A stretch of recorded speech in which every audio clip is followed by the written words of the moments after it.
Hola gente, ¿cómo están? Espero que estén bien. Les saluda al profesor licenciado Carlos Riego, de manera que podamos conocernos antes de iniciar esta aventura de desarrollar lo que es la validez de un instrumento científico, aplicado a lo que es el enfoque cuantitativo, más específicamente en el campo de la psicología. Lo que veremos a continuación es cómo se elabora un instrumento, un test en el campo de la psicología a partir de un elemento fundamental que tiene que tener un test, que es la validez. No olvidemos que en líneas generales y a grandes rasgos, según diferentes autores, Anastasi, Nunali, Aiken, en diferentes años y en diferentes artículos de publicación, mencionan el tema de que hay una perspectiva así trinitaria en lo que tiene que ver con elementos para que exista, para que el test tenga una base sólida científica, y ellos son la validez, la confiabilidad y obviamente un buen sistema de medida o punto de corte a partir de unas adecuadas escalas empleadas en esos tests. Entonces, esta es la presentación. Ahí me tomé el trabajo de poner la imagen de diferentes arqueros apuntando a un blanco y asociado a lo que es la confiabilidad y la validez. Obviamente el tema de la validez en un instrumento no es patrimonio exclusivo de la psicología. Ojo con eso.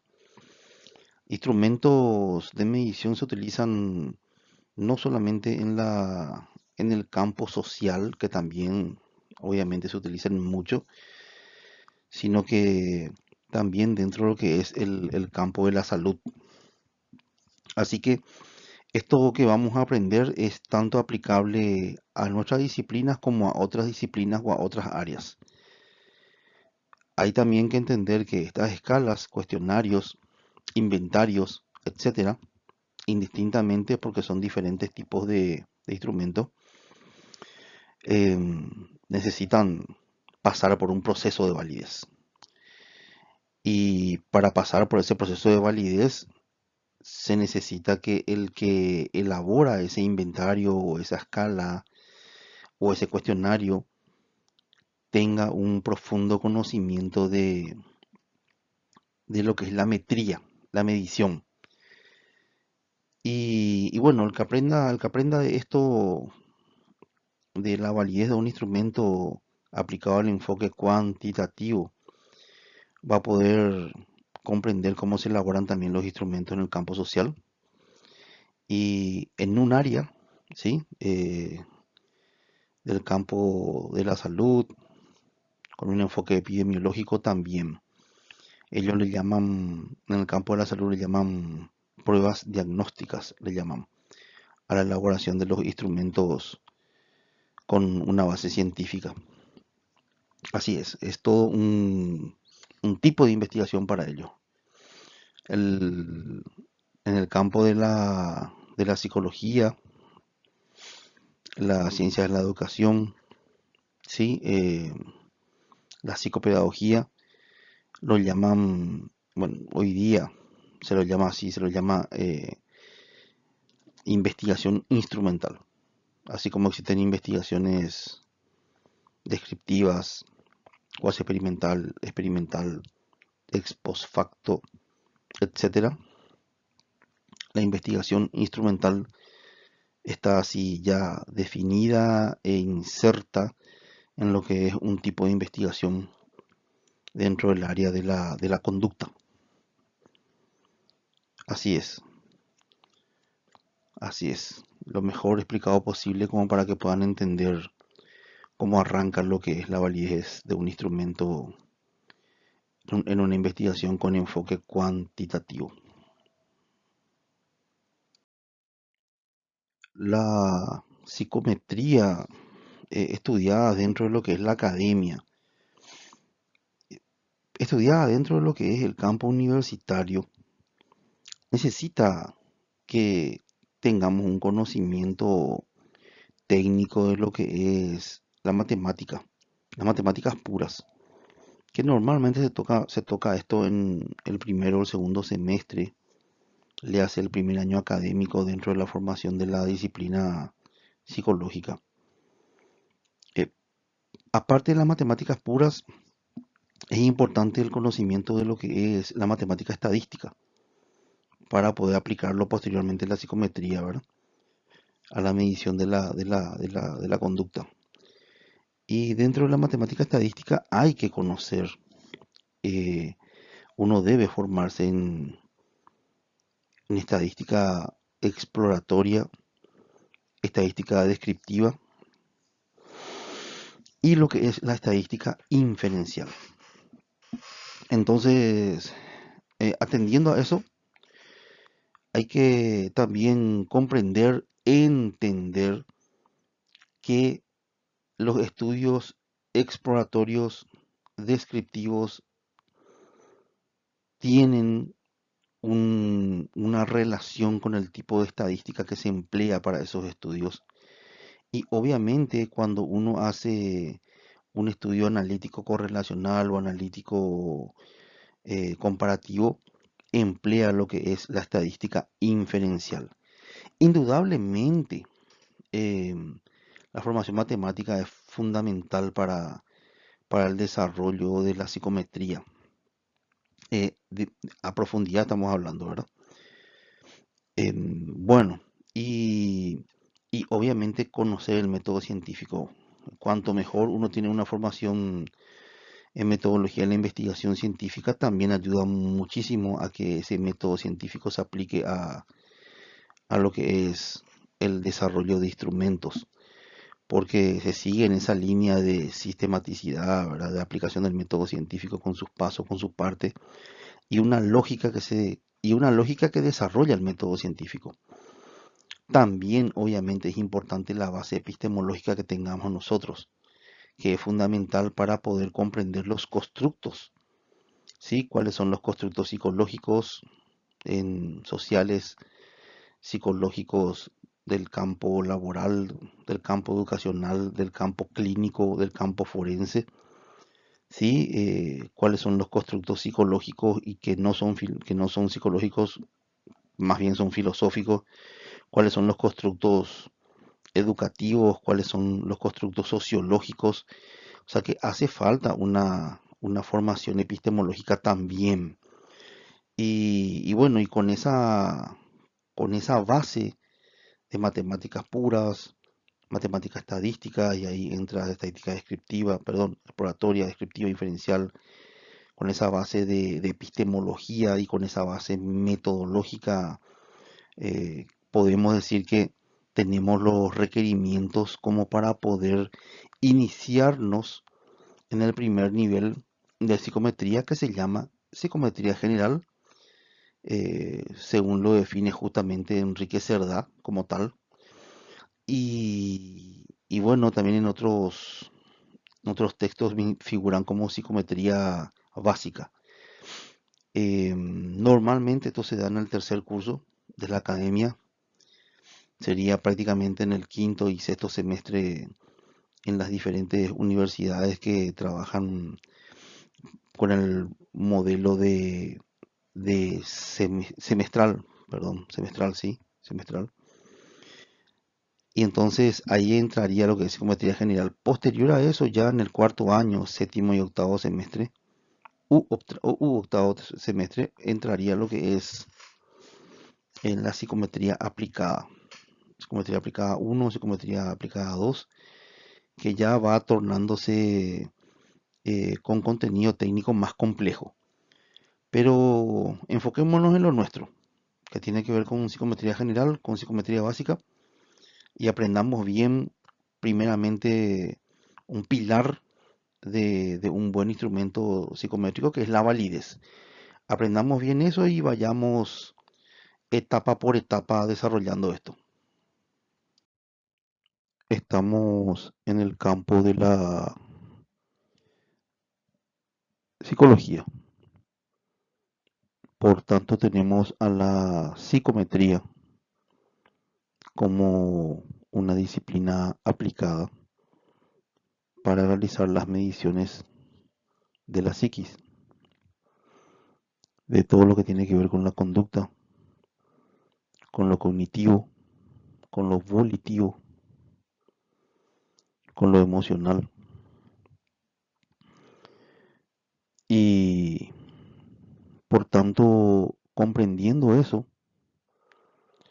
debemos saber que también las otras disciplinas tienen disciplinas aplicadas para la medición. Por ejemplo, dentro del campo de la salud, que es bastante amplio, existe la biometría. En sociología existe la sociometría. En economía existe la econometría. Entonces, esto no es patrimonio exclusivo de la psicología. Es importante que sepamos que las disciplinas aplicadas de medición existen en otras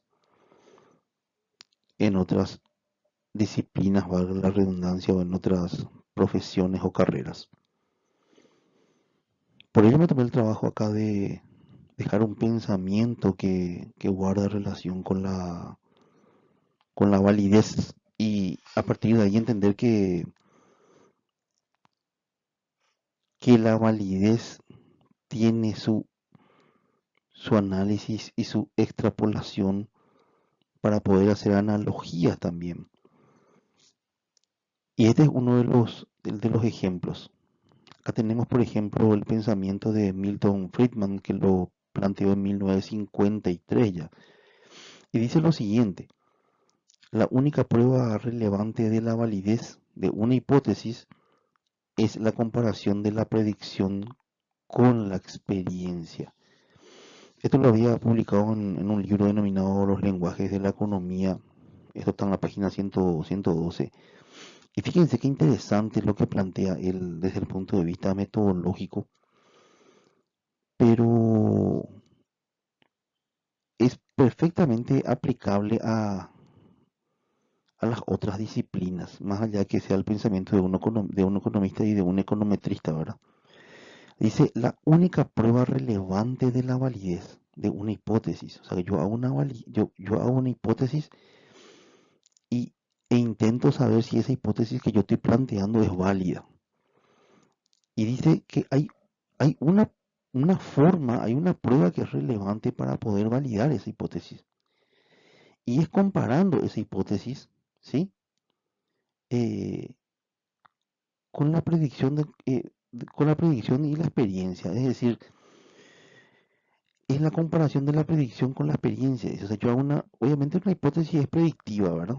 Em, pero como yo lo constato posteriormente, con lo empírico. No basta solamente estos dos elementos anteriores. Es decir, cuando yo planteo una hipótesis, me baso normalmente en tres elementos. En la teoría, primeramente, seguidamente en investigaciones, y tercero, para poder elaborar una buena hipótesis me baso en lo empírico, en mi experiencia, ¿verdad? Y fíjense cómo él humaniza el enfoque cuantitativo.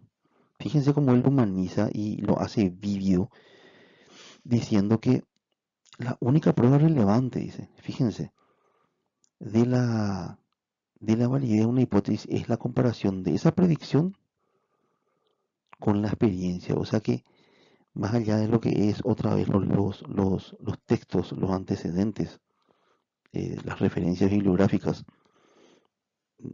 todo eso dentro de lo que cité, más allá de investigaciones en sí, anteriores en esa línea, otra vez no tienen el peso de, de lo que es haber pasado por la corroboración de lo que se predijo y estar ahí, viviéndolo en propia experiencia. empíricamente y corroborando esa hipótesis ya de manera vivencial. Entonces lo que hace es humanizar un poco lo que es una hipótesis con enfoque cuantitativo y me parece estupendo, más todavía dentro del campo de la psicología, ¿verdad? Por eso es que lo puse como ejemplo, como para que podamos nosotros, como mensaje más bien, ¿verdad? Entender que más allá de la, del análisis de los instrumentos en lo que tiene que ver con el campo de la validez, trabajamos nosotros con conductas, trabajamos con seres humanos en esta disciplina. Esto no es ingeniería donde analizamos maquinarias, estructuras eh, y cuestiones relacionadas, ¿verdad? Somos seres humanos y trabajamos con seres humanos. Así que pasemos a desarrollar un poco más de contenido. En esta lámina que mencioné anteriormente al inicio y que está inserta ahora mismo dentro de lo que son las diapositivas y en el video como para que puedan fijarse, tenemos 4 arqueros con sus respectivas flechas y puntos de blanco. Y si se fijan, porque es importante que se fijen, ¿verdad? Eh, Guarda una directa relación con lo que es la confiabilidad y la validez.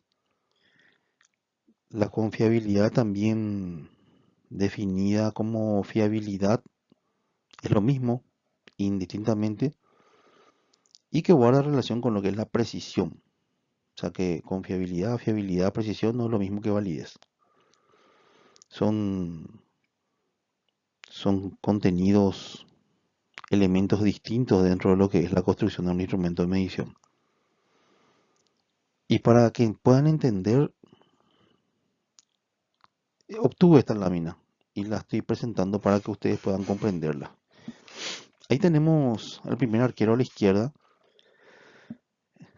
El primer arquero a la izquierda dice, fíjense que lanzó sus flechas, una va allá por el tronco del árbol, otra por la rama, otra por el borde de donde va justamente el punto de los blancos, del blanco, perdón. Y fíjense que para nada ahí hay poca precisión y poca validez. O sea que básicamente si esto fuera un instrumento no tiene ni confiabilidad ni validez. El segundo arquero, si se dan cuenta, todas sus flechas dieron en un solo lugar, que no es el blanco, pero está dentro del parámetro. Por tanto, si todas sus flechas dieron en el mismo lugar, hay confiabilidad, hay precisión, pero no hay validez porque no está midiendo el blanco, no está midiendo lo que debe medir. Tiene mucha precisión porque todas sus flechas dieron en un mismo lugar, pero no es el blanco. No es donde debe medir, por tanto no es válido. Tiene confiabilidad, pero no tiene validez. Tiene fiabilidad, pero no tiene validez. Tiene precisión, pero no tiene validez. Bien, tenemos otro caso que es el tercer arquero, muy interesante, porque acá hay una moderada confiabilidad y también una moderada validez. Si se fijan, todas las flechas eh, están ahí cercas unas de las otras y están alrededor del blanco. Por tanto, hay una precisión moderada, hay una confiabilidad moderada cercana al blanco, entonces cercana a lo que es la validez. Casi mide lo que tiene que medir, pero no lo hace. Tiene una moderada validez porque está muy cerca del blanco, está muy cerca de lo que pretende medir, si fuera un instrumento, y una moderada precisión, una moderada fiabilidad. ¿Por qué? Porque si ustedes observan, se van a dar cuenta que esa, esas flechas están muy cerca una de las otras. Por último tenemos lo que es la confiabilidad y la validez ya en una alta medida, en un alto nivel, en un alto índice. El cuarto arquero lanza sus flechas y acierta al blanco, por tanto el test mide lo que pretende medir y además tiene mucha precisión, tiene mucha confiabilidad porque las flechas dan una encima de la otra o una al lado de la otra, pero dentro del blanco. Por tanto, es un instrumento que tiene validez y además tiene confiabilidad. Eso mismo sucede, gente. Lo mismísimo sucede en lo que tiene que ver con la construcción de un instrumento de medición. Yo busco que tenga confiabilidad y busco que tenga validez. No siempre se da. Categóricamente no siempre se da. Pero también es interesante saber y entender que esas cuatro situaciones puede darse en la elaboración de un instrumento de medición. De hecho, se da. Por eso es que puse ahí en pantalla una lámina de ejemplo. Cuando construimos un instrumento, se puede dar que no tenga confiabilidad ni validez, que pueda tener mucho de confiabilidad y poco de validez, o mucho de validez y poco de confiabilidad. Puede darse de que exista una moderada confiabilidad o una moderada validez también. Y lo que buscamos alcanzar es que sea altamente preciso, altamente confiable y que sea altamente válido. Eso es lo que nosotros buscamos que suceda, obviamente, ¿verdad? Obviamente. Bastante gráfico el ejemplo. Por eso puse esa imagen para que puedan entender lo mejor posible. En homenaje a lo que ustedes se merecen para aprender. Antes de entrar a lo que es validez, profundamente hablando, definamos primero lo que es válido. ¿Qué es válido? Para el autor Ronald J. Cohen, que es el autor del libro Pruebas y Evaluación Psicológica, eh, que es el que usamos en esta cátedra uno, pero es el de referencia, para que entendamos lo que es validez, primero tenemos que definir lo que es válido. El otro autor del libro Pruebas y Evaluación Psicológica es Mark Swerdlick. Mencionan ambos lo siguiente: en lenguaje cotidiano decimos que es válido si es sólido, si está bien fundado en principios y evidencias. Siguen diciendo, en términos legales, cuando es ejecutado como, perdón, con las formalidades apropiadas. Ejemplo, contrato válido, testamento válido, es la significación o grado de veracidad de algo. Obviamente hay un lenguaje coloquial, cotidiano, vulgar, no un lenguaje técnico. Y entonces, partiendo de ahí, partiendo de esa base, ¿qué es lo que decimos que es válido? Si está bien justificado algo, si está bien argumentado, si está bien fundado en los principios y si hay evidencia de eso. Obviamente si hay evidencia de eso, aunque sea lo empírico solamente, pero existe una evidencia. Tiene ciertos principios con los cuales se construyó eso. No se olviden que trabajamos con constructos nosotros. Los psicólogos, eh, y también en otras disciplinas como los sociólogos, los psiquiatras, los psicopedagogos, etcétera, trabajan con constructos. Nosotros trabajamos con constructos. Por eso que nosotros, cuando Analizamos los constructos, debatimos y hasta discutimos. em, Tenemos que tener en cuenta que si, si tiene una base sólida, si está bien fundado, si tiene unos principios que se cumplen, si es coherente, si es lógico, si hay evidencias de eso, entonces decimos que es válido.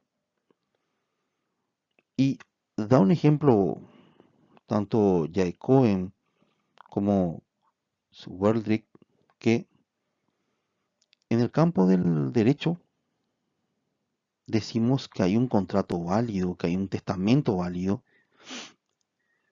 en relación al grado o la significación de la veracidad de algo. Pero obviamente, por ejemplo, en ese campo tiene que reunir las formalidades apropiadas. O sea, no solamente una cuestión de fondo, sino también una cuestión de forma para que esto sea válido.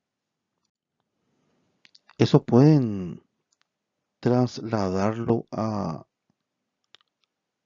lo que es la evaluación psicológica, a lo que es la psicología. No olviden que la validez analiza las características de un instrumento de medición y la psicometría como tal está dentro del contexto de lo que es la evaluación psicológica. Y fíjense esa relación porque el lenguaje de evaluación psicológica validez, ¿qué cosa es? Es un término usado conjuntamente con la significación de una puntuación de prueba. Es decir, yo puedo estar evaluándole a una persona con un cuadro depresivo, por ejemplo, y para ello puedo tener la entrevista, pruebas proyectivas, entrevista a la persona, estamos hablando, entrevista a la persona, entrevistas colaterales con el papá, con la mamá, con la hermana, con la novia, con el novio, ¿sí? Con un testigo. Entonces, em, tengo elementos con los cuales validar lo que yo estoy haciendo en mi entrevista o lo que sale en el puntaje de la prueba. Si puntúa alto en un test que mide depresión, en ese test de depresión, en ese test que mide depresión, los síntomas son transformados a ítems. Es decir, tenemos un ítem que mide pérdida de placer, otro que mide sentimiento de culpa, otro que mide sentimiento de fracaso, otro que mide cambio en los hábitos de conducta alimentaria, otro que mide cambio en los hábitos en la conducta de sueño, etcétera. Entonces, cuando más uno puntúa en esos síntomas, ítems, obviamente más depresión va a tener. Entonces, fíjense lo que plantea acá, plantean estos autores, tanto Jay Cohen como Swerdlick. Dicen que el lenguaje de evaluación psicológica de la validez es un término usado conjuntamente con la significación de una puntuación de la prueba. O sea, yo lo observo en la entrevista, lo observo en la evaluación, que es mucho más compleja, en los antecedentes clínicos, en las recomendaciones psiquiátricas, en lo que tiene que ver con su actividad, su funcionalidad en lo laboral, en lo académico, si es que estudia, en lo familiar. Entonces hay una relación de lo que yo observo en la evaluación en sí con el puntaje de la prueba. Se puntúa alto en el test de depresión, donde hay síntomas que son transformados a ítem, y también es coherente en forma así externa con su historial clínico, con las pruebas proyectivas, con las entrevistas colaterales que nos manifiestan sus seres cercanos, con su funcionalidad en el área laboral, educacional, académica, perdón, familiar, etcétera. Y así podemos seguir citando, la evaluación es mucho más compleja que eso. Pero eso a eso es lo que se refiere justamente, con trasladar ya esto que es válido. Em, en lo que tiene que ver con la construcción de una prueba. ¿Verdad? Hay una significación, hay una relación entre el puntaje y criterios que son externos, como para poder validar ese puntaje de esa prueba. Entonces, ¿qué es válido? Eso es válido. Concepto de validez. Qué interesante. Concepto de validez. Y obviamente ya estamos hablando de un concepto de validez en el contexto de una prueba, de un test, de un instrumento. Y mencionan Jay Cohen y Weldrick que la palabra validez cuando se aplica a una prueba se refiere a un juicio concerniente a lo bien que mide de hecho una prueba, lo que pretende medir. Em, es válido, palabras más, palabras menos, si se diseña, se crea la prueba para medir estrés y mide estrés. No mide ansiedad, no mide depresión, sino que mide estrés. Por eso mencionan y definen que la palabra validez cuando se aplica en un contexto de prueba, cuando se aplica a una prueba, la palabra validez se refiere a un juicio concerniente a lo bien que mide de hecho una prueba, lo que pretende medir. Un juicio porque el juicio en sí es algo más complejo, algo más abarcativo, ¿sí? De mayor análisis y de cierta lógica coherente, ¿verdad? Como para poder comprender que los resultados guarden relación entre la puntuación de prueba y el constructo en sí. Por eso sigue diciendo que de manera específica es un juicio basado en evidencia sobre lo apropiado de las inferencias extraídas de las puntuaciones de prueba. Fíjense qué interesante lo que dicen estos autores. Juicio basado en qué? En evidencia. ¿Evidencia de qué? ¿O sobre qué? Sobre lo apropiado de las inferencias que se hacen, que se extraen de un puntaje de prueba. Entonces, ahí nosotros tenemos un juicio basado en evidencia y una palabra validez aplicada a una prueba. Si tenemos una persona que dentro del contexto evaluativo es extrovertida, creo que una de las características de la persona extrovertida es que tiene habilidades sociales. Entonces, ahora una relación entre lo que es el puntaje del test en habilidades sociales, ¿sí? Y sus rasgos de extraversión. Em, Obviamente, si eso mismo lo aplicamos a lo que es un razonamiento verbal, si vemos una escala de razonamiento verbal y bueno, lo analizamos con la comprensión lectora que tiene, o sea, hay una guarda relación entre tener desarrollado el razonamiento verbal en un test y cuánto comprende lo que lee, categórico. Entonces son cuestiones para poder analizar y para poder entender bien, ¿verdad? Eh, por ejemplo, hay una relación entre lo que yo infiero en un puntaje que mide razonamiento matemático, porque de hecho que está midiendo eso, mide razonamiento matemático, el test, y guarda relación, por ejemplo, con que en la facultad o en el colegio tiene nota alta en matemáticas, puras en matemática estadística. Guarda, hay una inferencia. Yo puedo hacer inferencias a partir entonces del puntaje del test que mide razonamiento matemático. Entonces, puedo decir que ese puntaje eh, puede ser un buen predictor de que va a ser un buen alumno en matemática en el colegio o en la facultad. Ese puntaje en habilidades sociales puede ayudarnos a hacer inferencias de que la persona probablemente sea una persona extrovertida, ¿verdad? Y así realizar inferencias, ¿verdad? El puntaje alto en un test de depresión y si puntuó en los ítems que mide ideación suicida, pensamiento suicida, podría indicar una predicción hacia dónde iría la conducta si es que no es tratado el cuadro depresivo. Qué interesante todo lo que estoy diciendo, ¿verdad?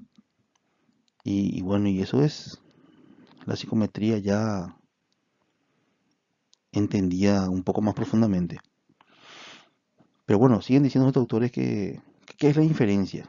Es un resultado lógico o deducción en un proceso de razonamiento, que es lo que estaba explicando yo recién, ¿verdad? Pero tiene que tener un resultado lógico, o sea, nosotros como científicos que somos, como formación científica que tenemos, no podemos nosotros hacer un análisis de algo que no tenga una lógica, cierta determinada lógica. Por eso mencionan justamente estos autores eso, ¿verdad? Tiene que pasar por un proceso de razonamiento. Tenemos que deducir nosotros algo, pero deducir algo que pasó por un proceso de razonamiento, por etapas, y que haya sido sistemático. Todo lo que usted ya aprendió en metodología, todo lo que aprendió usted en epistemología, fíjense que no solamente es teoría o número, también es método, también es método. O sea, hay que entender lo que estamos haciendo desde el punto de vista epistemológico también, ¿verdad? Y a partir del método científico también. Todo esto es fundamental, ¿verdad? Y por último mencionan las características de validez de la prueba y las puntuaciones de prueba son expresadas con frecuencia con términos de aceptable o débil. Obviamente esto pasa por varias etapas. Esto es más profundo, incluye la validez aparente, la validez de contenido, la validez de criterio que se divide en concurrente predictiva y en la validez de constructo. De hecho que hay más tipos de validez dependiendo de los autores, pero estamos hablando en un contexto de psicometría general que es algo básico, ¿verdad? Y en los análisis que obtenemos de una prueba determinada, ya sea de validez de contenido, de criterio o de constructo, nos arrojan un índice estadístico, un índice de un valor matemático estadístico. Y a partir de ahí nosotros podemos decir que ese índice es bajo para esa prueba, es decir, la validez es baja. Ese índice que se obtiene puede decirnos que es bajo, eso 0,20, 0,30, que tiene una validez aceptable o media si tiene un 0,50, 0,60 o si la validez es alta de esa prueba. Si tenemos 0,80, 0,90. Ojo que no estoy mencionando acá autores, estoy hablando en líneas generales para que la gente comprenda nomás. Es solamente eso. Estoy hablando en líneas generales para que la gente comprenda a estos autores, tanto Jay Cohen como Mark Weldrick, y entendamos lo que estamos haciendo, ¿verdad? O sea, nosotros, esas características de la validez de una prueba podemos nosotros obtenerla a través de un índice, ¿sí? A través de un análisis estadístico que nos va a arrojar un índice de validez. Ese índice de validez puede ser que sea débil en validez o bajo, aceptable, medio o alto. Entonces, a eso es a lo que se refiere en sí propiamente dicho, ¿verdad? En- a lo que es la puntuación de la prueba asociada a lo que es la validez y tener un índice de cuánto es válido. Ese índice nos va a dar una apreciación de si la validez es baja, media o alta. Interesante, ¿verdad? En un juicio de validez hay inherente un juicio de utilidad del instrumento de medición. Dice Nunali, Nunali es uno de los autores más reconocidos en la psicometría, pero es uno de los autores más técnicos. Normalmente para leerle a Nunali hay que leer primero otros autores. Eh, hay quien Anastasi, Jacobin, Sweldrick, y después recién leer a Nunali, porque Nunali es altamente técnico, pero una vez que comprendes la psicometría general, leer la psicometría aplicada desarrollada por Nunali es un disfrute. Eh, bueno, volviendo a lo nuestro, ¿verdad? Eh, en un juicio de validez hay inherente un juicio de utilidad del instrumento. Obviamente cuando yo saco índices de validez de contenido, de validez de criterio, de validez de constructo, estoy diciendo, mira, este instrumento es válido y puede ser de utilidad científica. Obviamente si es que yo eh, hago un análisis juicioso de la validez de un instrumento y digo, mira, esto no mide lo que pretende medir o no mide en la envergadura que necesitamos que mida, podemos decir que no tiene una utilidad científica dentro de lo que es la evaluación, o también el instrumento se utiliza mucho para hacer investigaciones. Ustedes cuando hagan su tesina o su tesis, lo más probable es que se basen en un instrumento de medición, ¿verdad? Pero ojo que esos instrumentos de medición que son comprados de Paidós o de TEA, tienen, en la mayoría de los casos, tienen baremos eh, de otros países. Y también la validación no es local, sino que de otros países. Por eso lo ideal es, si vamos a hacer un trabajo serio, emplear instrumentos que son validados a nivel local, que son pocos. Por eso es bueno que cuando tengan un tema de tesina, hoy día, hoy día ya hay mayor cantidad de trabajo en lo que es tema de tesina para poder validar instrumentos internacionales a nivel local. Eh, se puede validar instrumentos, se pueden baremar instrumentos, se pueden adaptar lingüísticamente instrumentos al guaraní, por ejemplo. Se pueden, además de eso, hacer análisis de las propiedades psicométricas del instrumento, sin validarlo, sin baremarlo, pero analizar las propiedades psicométricas para nuestra población, por ejemplo. O sea, hay muchas cosas que se pueden hacer. Entonces, ¿qué es validación? Es el proceso de recopilar y valorar justamente las evidencias de validez.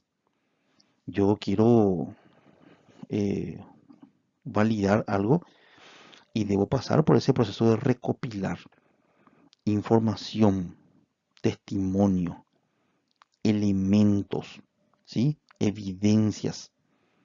Tengo que recopilar y después posteriormente valorar. Esto sí va a servir en tal medida para poder eh, cotejar la validez de este instrumento. Esto no va a servir. Si yo recojo, por ejemplo, la historia clínica y valoro. Entonces yo digo, bueno, acá este puntaje que yo obtengo ahora me va a servir con este historial clínico porque acá ya hay antecedentes de que la persona tuvo un cuadro depresivo o tuvo un diagnóstico de trastorno bipolar, etcétera. Por consiguiente, la historia clínica me es importante. Puedo valorar, por ejemplo, lo que es, en este caso, si es psicología laboral, podría ser perfectamente lo que tiene que ver con el número de ventas de un producto.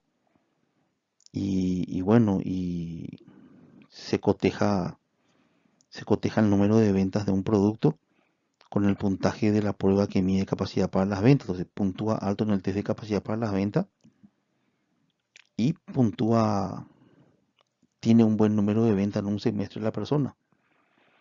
Eh, También hay instrumentos que miden, por ejemplo, personalidad del vendedor. La persona se ajusta a un perfil de personalidad. Entonces, Ese perfil de personalidad es el ideal en teoría. Como vendedor, entonces supongo que va a ser un buen vendedor.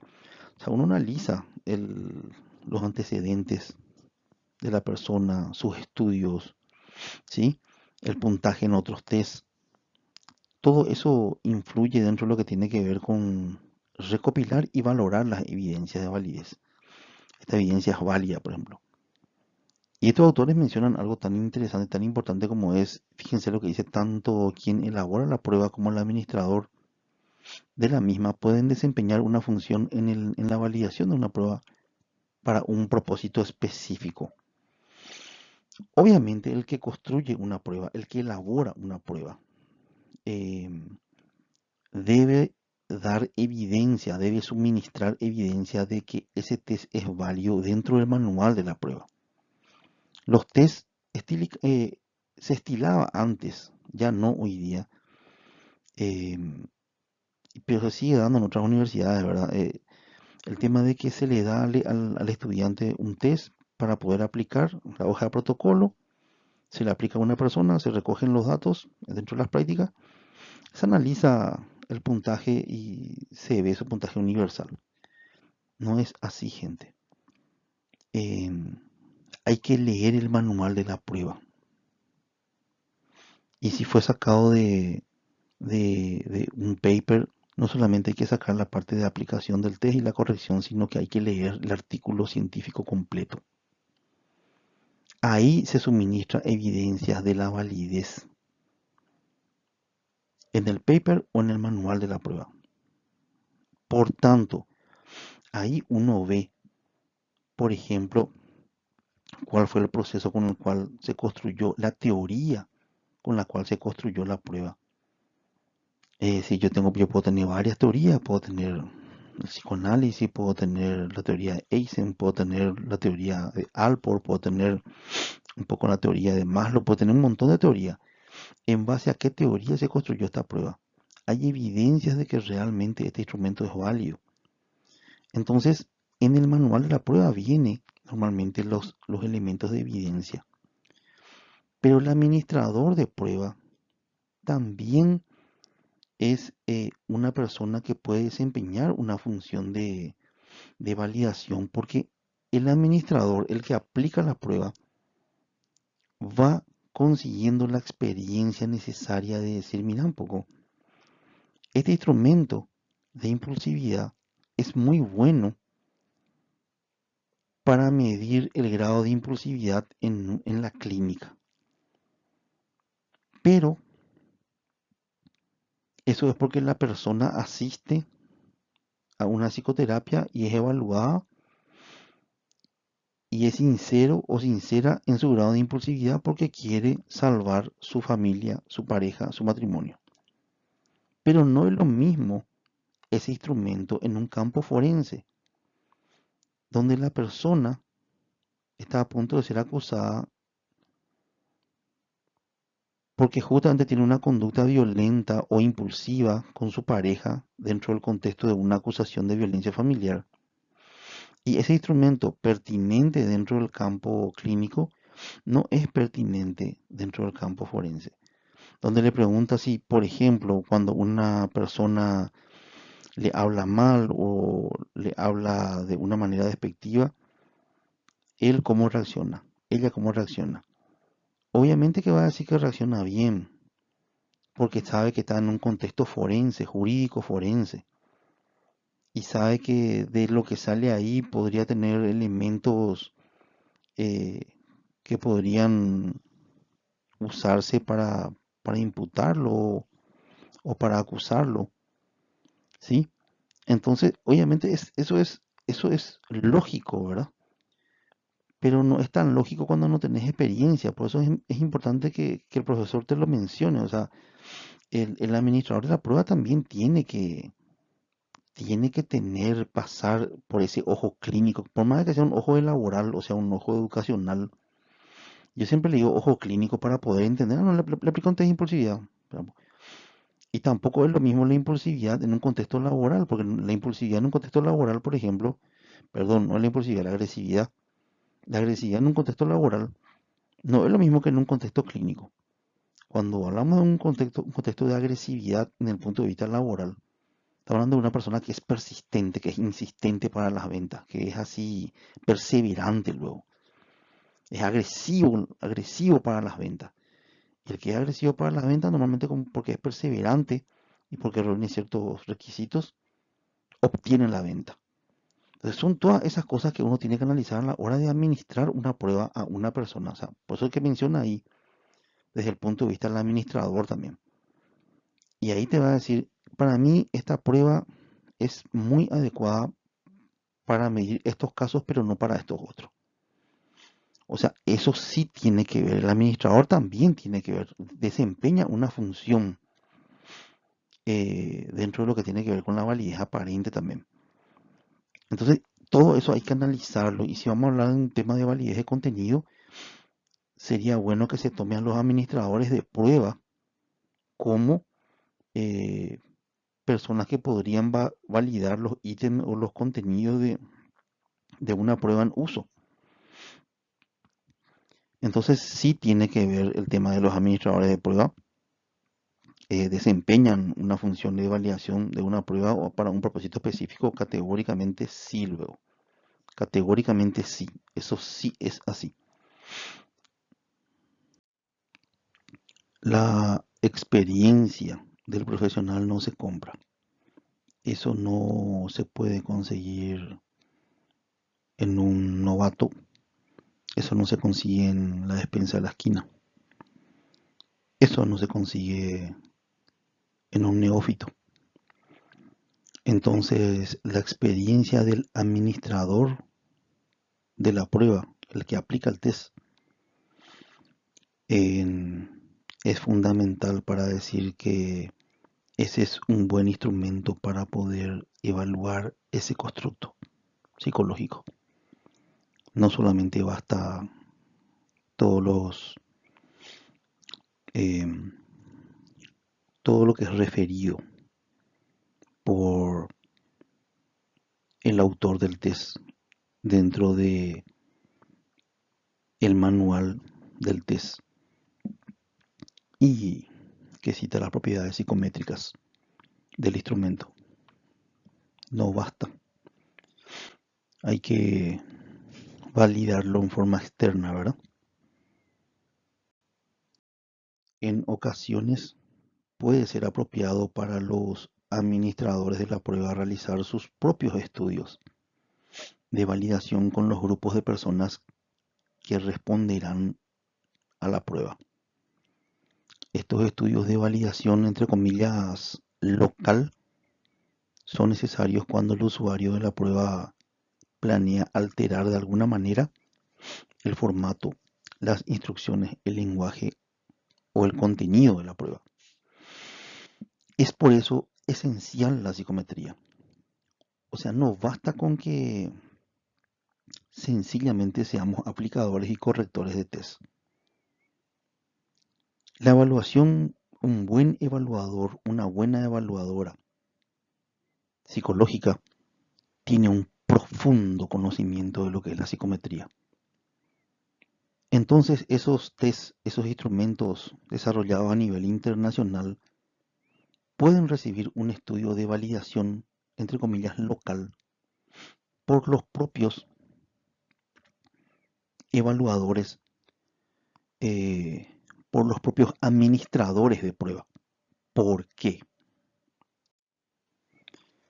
Porque esa experiencia que tiene el administrador de darse cuenta que ese instrumento necesita ciertos ajustes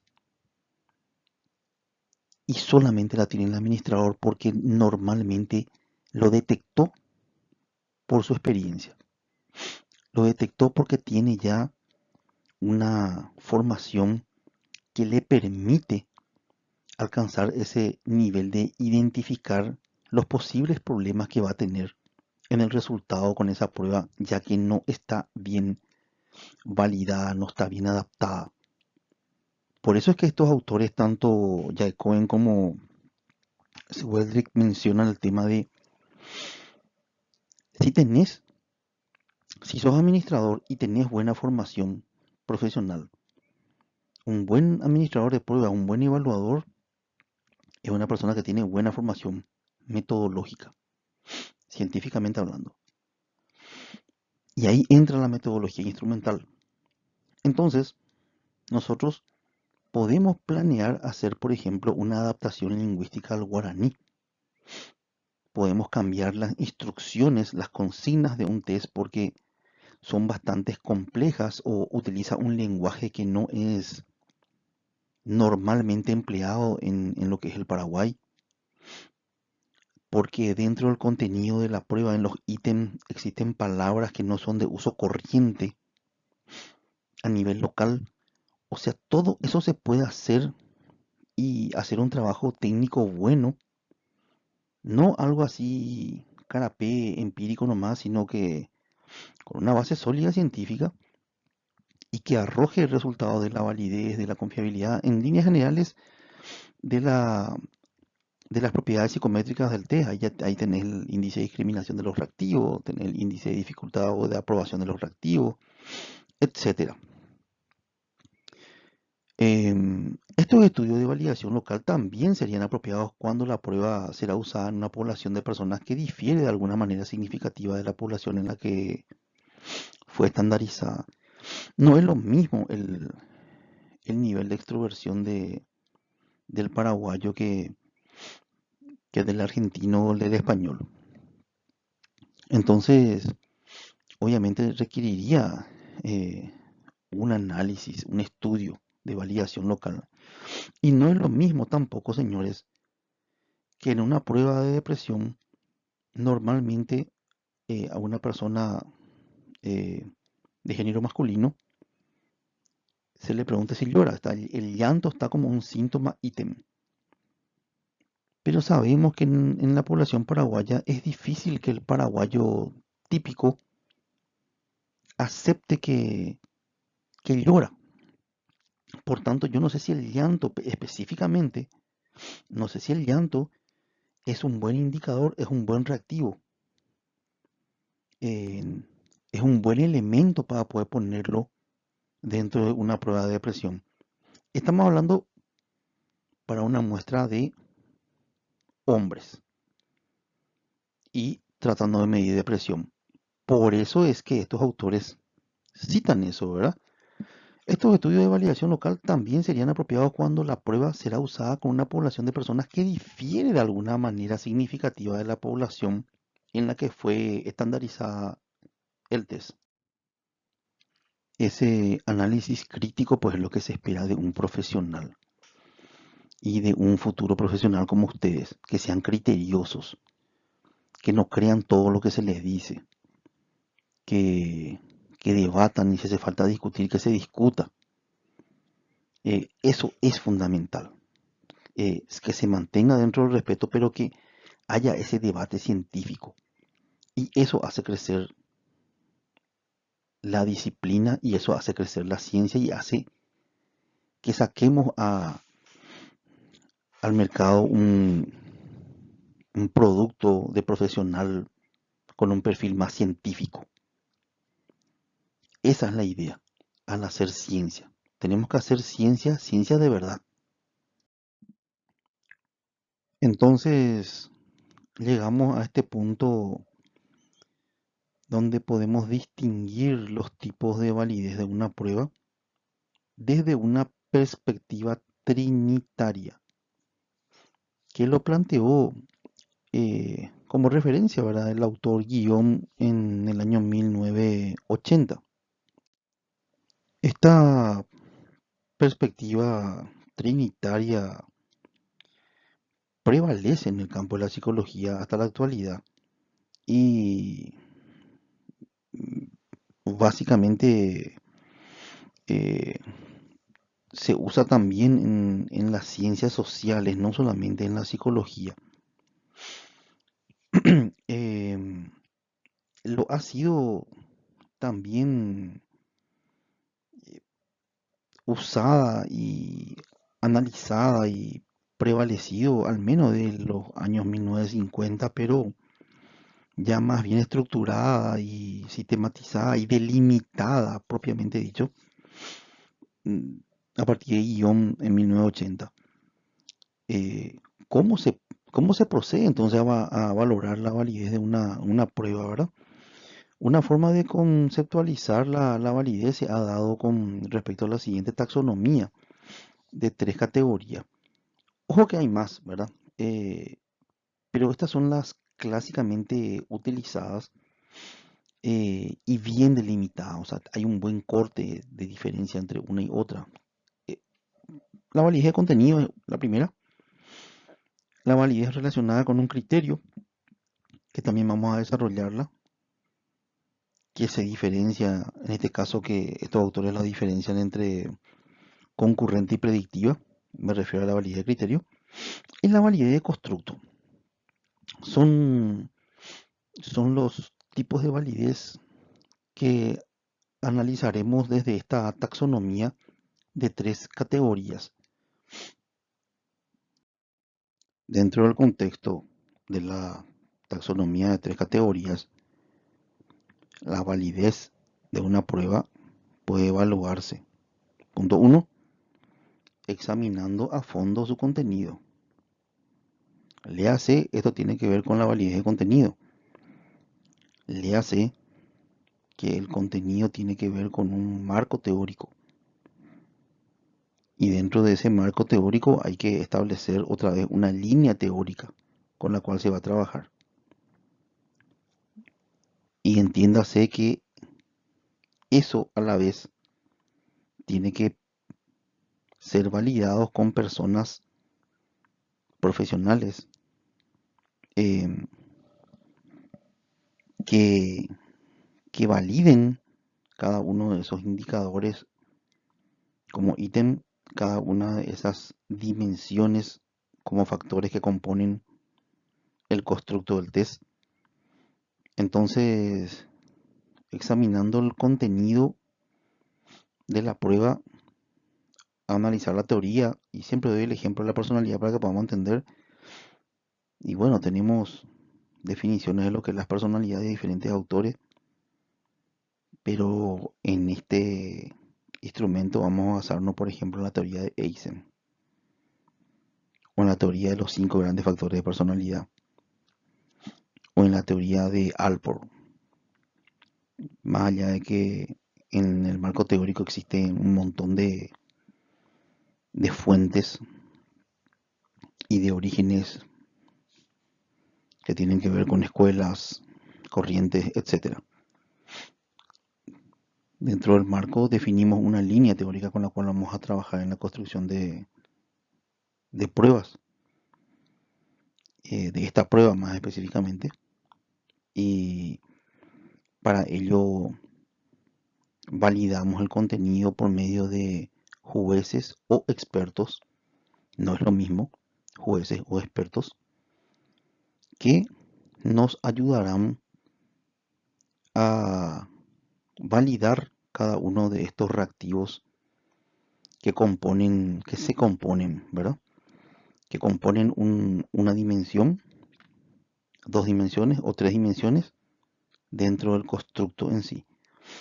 Eh, apertura a nuevas experiencias, neuroticismo, psicoticismo, responsabilidad, son rasgos de personalidad, pero también dentro de una prueba son dimensiones, para lo cual tenemos que crear ítems reactivos, indicadores que midan cada una de esas dimensiones dentro del constructo de personalidad.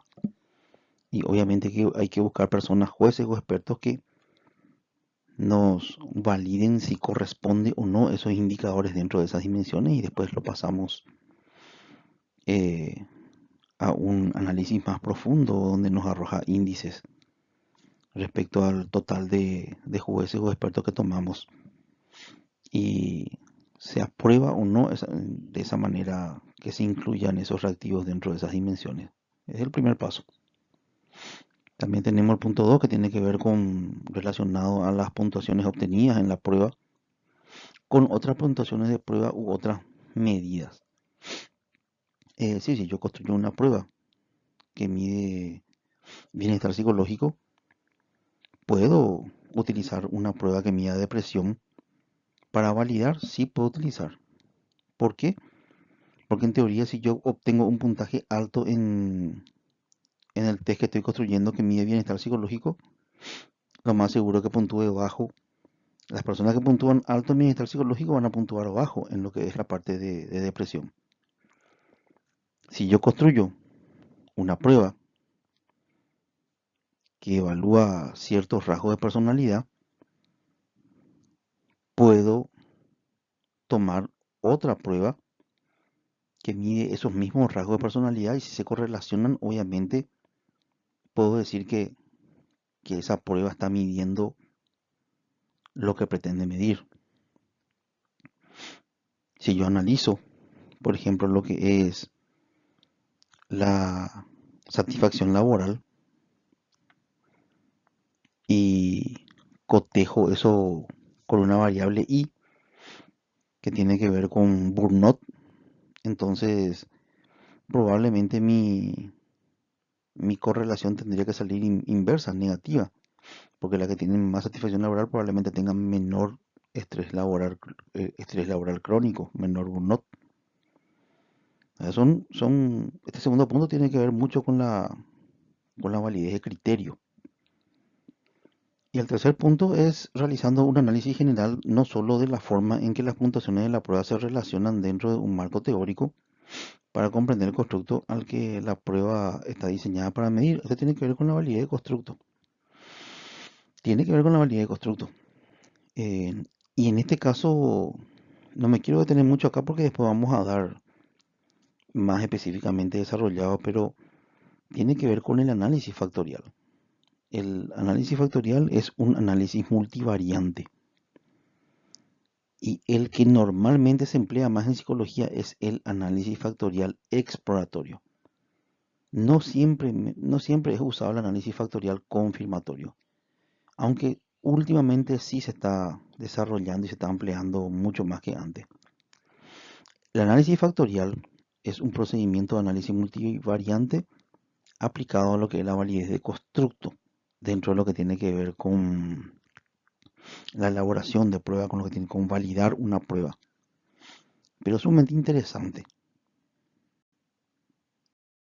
Estos tipos de validez no son mutuamente excluyentes. Y repito, estos tipos de validez no son mutuamente excluyentes. Cada uno deberá considerarse como un tipo de evidencia que, con otras, contribuye a un juicio de la validez de la prueba. Es decir, em, lo ideal es que podamos acceder a elaborar los tres tipos de validez desde esa perspectiva trinitaria. No siempre se da, pero también está lo que mencionan estos autores, que un administrador de pruebas puede o no necesitar conocer los tres tipos de evidencia de validez. Dependerá del uso que se le vaya a dar a la prueba. Obviamente, ¿verdad? Yo necesito que la prueba que tenga buena predicción dentro de lo que es la capacidad para la venta en una empresa. Y bueno, voy a priorizar lo que es la validez de criterio. Entonces, si la persona me sale con un puntaje alto en capacidad para las ventas, realmente tiene que ser un buen vendedor. Eso es lo que a mí me importa, más que el resto de las otras validez. En tanto, no es lo mismo que yo quiera realizar un test de cribado. En el caso anterior, a mí me importaría mucho que sea una prueba normativa donde yo comparo el puntaje de una persona con las otras para saber si es un buen vendedor o no, para saber si tiene buena capacidad para las ventas o no en el test. En el caso de un test de cribado, una prueba desarrollada para lo que es el criterio, me importa mucho saber si la persona está sana o está enferma. Entonces, a la hora de construir la prueba, necesito saber que tenga una buena sensibilidad o una buena especificidad. Por tanto, ¿para qué yo estoy construyendo la prueba? Para determinar personas que son enfermas. Entonces tiene que tener una buena sensibilidad. No, yo quiero detectar personas que son más bien sanas. Entonces tengo que priorizar en el análisis en sí que estoy haciendo la prueba tiene que tener una buena especificidad. Por tanto, estoy trabajando con lo que tiene que ver con la validez de criterio, ¿verdad? Eh, o me importa que la prueba tenga buenos indicadores de contenido, que realmente, por más de que mida estrés, no sea un estrés. Yo quiero medir estrés laboral crónico, por ejemplo, que sería el burnout. No quiero que sea un estrés postraumático. No quiero que sea un estrés eh, simple, con etapas mencionadas por Selye, ¿verdad? De alarma, adaptación, agotamiento, porque esto es un estrés laboral crónico que no quiero que se mezcle con otros tipos de estrés, ¿sí? Que no quiero que se estrese con un estrés por inestabilidad laboral simplemente, sino que un estrés laboral crónico con todas sus características de agotamiento emocional, despersonalización, falta de realización personal del trabajo, o sea que me importa mucho el contenido.